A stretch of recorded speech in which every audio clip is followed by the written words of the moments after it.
so you can play.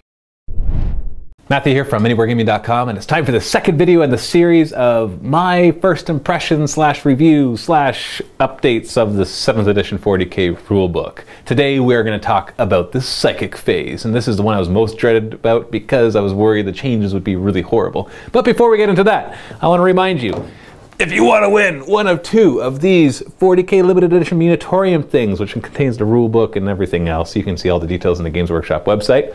Well, there's one of two ways to win it. One, you can just be a Vault member. Just the awesomeness of being a Vault member automatically puts you in the contest to win one of these. In order to win the other one, there will be details in the video description on how to do that. If you're a Vault member, you can also do what's in the video description and have two chances, although you can only win one. I'm sorry. Now that we're beyond that, let's talk about the psychic phase. Now, like I said, the psychic phase was the one I was most worried about because when I heard rumors about it, I thought it was going to be like the magic phase in Warhammer Fantasy, and I hate the magic phase in Warhammer Fantasy. The reason I hate it is because it's frustrating that you try to do stuff and your opponent is like, no, you can't do it, and it's like a high elf army with his tech list and his stupid book and there's all these things that just, it always is a thing that frustrated me the most. And I played Tomb Kings and I played Lizardmen. Tomb Kings really relied on their magic, and it was really annoying that I kept getting shut down, and Lizardmen have really powerful magic, and so that allowed me to be kind of the guy that was being the jerk face, saying no you can't, because I have all these cool abilities that I'm able to do. And I just didn't find it fun. So I was worried that psychic phase would be like the magic phase. Thankfully, it is not. There are some similarities. Like, for example, at the very beginning of it, you roll a d6 and you both get that many warp charge dice thingies, and then you add the number equal to how many psychic levels you have on all your psychers. So you have these pools of dice, and then one person gets to try to cast and the other person gets to try to deny the witch. But denying the witch is nowhere near as powerful as denying the magic in Warhammer Fantasy. So it's actually, I was worried that blessings would basically go out the window against like Eldar armies and stuff that would have really good psychers, or people with psychic hoods and stuff. But no, still very viable, and so it kind of adds a little extra random element, which, you know, is both good and bad. Overall, I like the psychic phase because it kind of consolidates all this crazy psychic stuff that normally happens and forces it to happen all at once. Because how many times have you forgotten after you've moved two guys, like, shoot, I forgot to do my blessings and maledictions, or whatever. You just forget to do your psychic stuff, and now you have no excuse. It's all in the same phase. So this video is not a tutorial on the psychic phase. You're going to have to go and buy the rule book or the digital edition on an iPad or the big old Munitorum thing that I just pointed out, or you can win it and get it that way. Or you got to go ask a buddy who has one, and then you can figure it out. I'm not going to give you all the details of exactly how it works. I want to more give an overview of kind of how it works, so you can kind of get an idea of what they were thinking. So they've really fundamentally changed the way psychic powers work. You no longer say, okay, I want to do psychic power, and you roll a leadership roll. And instead, you're just trying to roll enough 4+. So if it's a warp charge 1 psychic power, you need to roll 1 4+. And you have all your dice, remember. You've made this pool of dice, a d6 plus a number of mastery levels of all your psychers, so you get to pick up as many as you want. But if you roll any double 6s and any of those dice, you perils. And perils of the warp is terrifying now. Before it was like, you take a wound, sorry, so sorry. But now it's like all sorts of bad stuff can happen, so you don't want to perils. They've also changed the psychic powers, and that reminded the two new disciplines that they added. They really went through and rewrote a lot of the powers, changed the warp charge levels. Biomancy, I noticed, for example, an Iron Arm, normally it's plus D3 strength and toughness. Now it's just plus 3 strength and toughness, so it's super awesome. No longer has Eternal Warrior, but gives you Smash. But Endurance got changed to Warp Charge 2, a 4+ Feel No Pain, and Eternal Warrior. So really, you have to go through and relearn all the psychic powers because they've changed a lot of them. On top of that, a really cool thing that I like that they add is called Psychic Focus. I think that's what it was.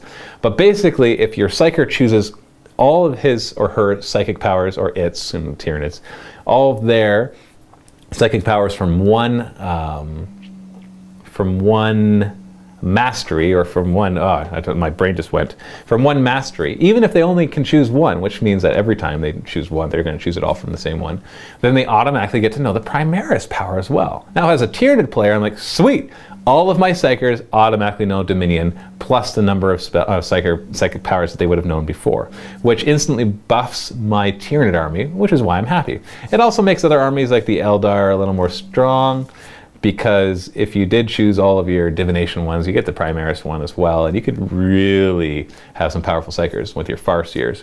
But it also means that it restricts you from going over multiple disciplines. Ah, there we go, disciplines, that was the word I was looking for before. You can still choose from multiple disciplines, and you can still exchange a power for the Primaris power, but obviously there's a huge advantage to getting that extra power, because most of the Primaris powers are actually really good. Then they added 2 new disciplines, the Demonology one and the Malefic one, or I can't remember how to say it. And the Demonology one's really cool. It involves lots of conjuration. In fact, the battle report that Dave is making right now, they've basically decided to bring all psychers, and they're just conjuring stuff. They're just doing lots of demon stuff. They're going to see just how ridiculous it can get. Heck, I have this idea for a 40k scenario that's called Magic the Gathering. I mean, it's not Magic the Gathering because that's trademarked and all, but where you just each have one psyker and you're not allowed to attack the other psyker directly. If you do cast a spell, then they can throw a unit in front of you, but you don't have any units, but they both have conjuration. So they just get to conjure up guys, and then they just get, so it's like magic. It'd be really cool. So it's really different. That's like, that completely changes the way part of the game is going to play, especially when you can summon units like the Heralds that could be upgraded to be a Psyker who could then summon units who could, I realize it's not going to be as easy as that because summoning, you have to make all your rolls and things, but there's a lot of things that can change. And how good or bad they're going to be, I have no idea. That's the kind of thing I can't really pass judgment on until I actually see it on the table myself. Also, from what I can remember before, I thought that psychic powers like blessings and maledictions could be cast from a transport. Correct me if I'm wrong. Now they can't.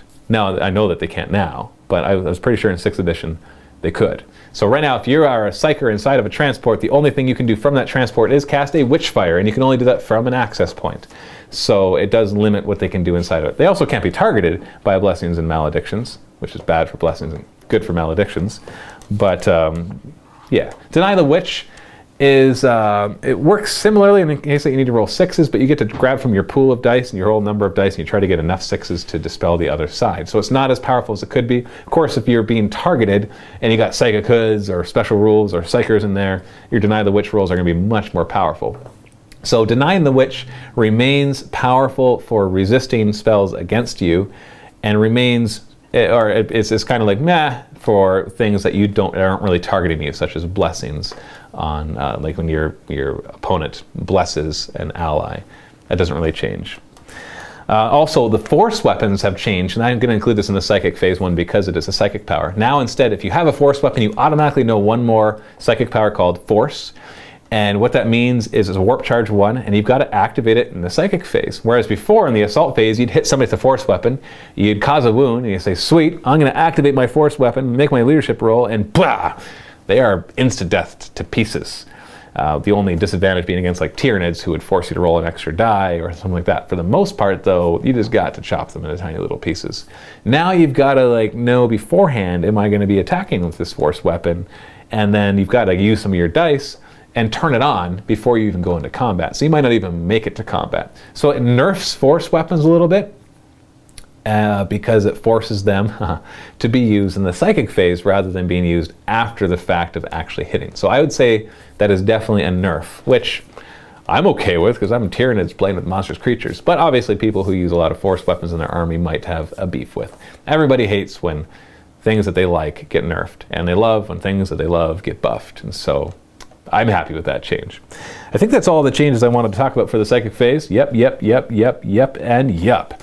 So I hope that you enjoyed this. Of course, if I made any mistakes or if there's any major things that I missed, like, oh, how could you miss that this psychic power mixed with this psychic power made with this guy is going to make the new super uber awesome psyker unit Death Star? Let me know in the video description below. And of course, don't forget, you can win one of 2 of these humongously heavy things. One of them by just being a vault member, the other one by following the instructions in the video description below. I'm going to put that down. Holy cow, that's loud, and it's very heavy. This is Matthew from MiniWarGaming. Stay tuned for even more of my initial review of 7th edition 40k. Happy wargaming. We work so you can play.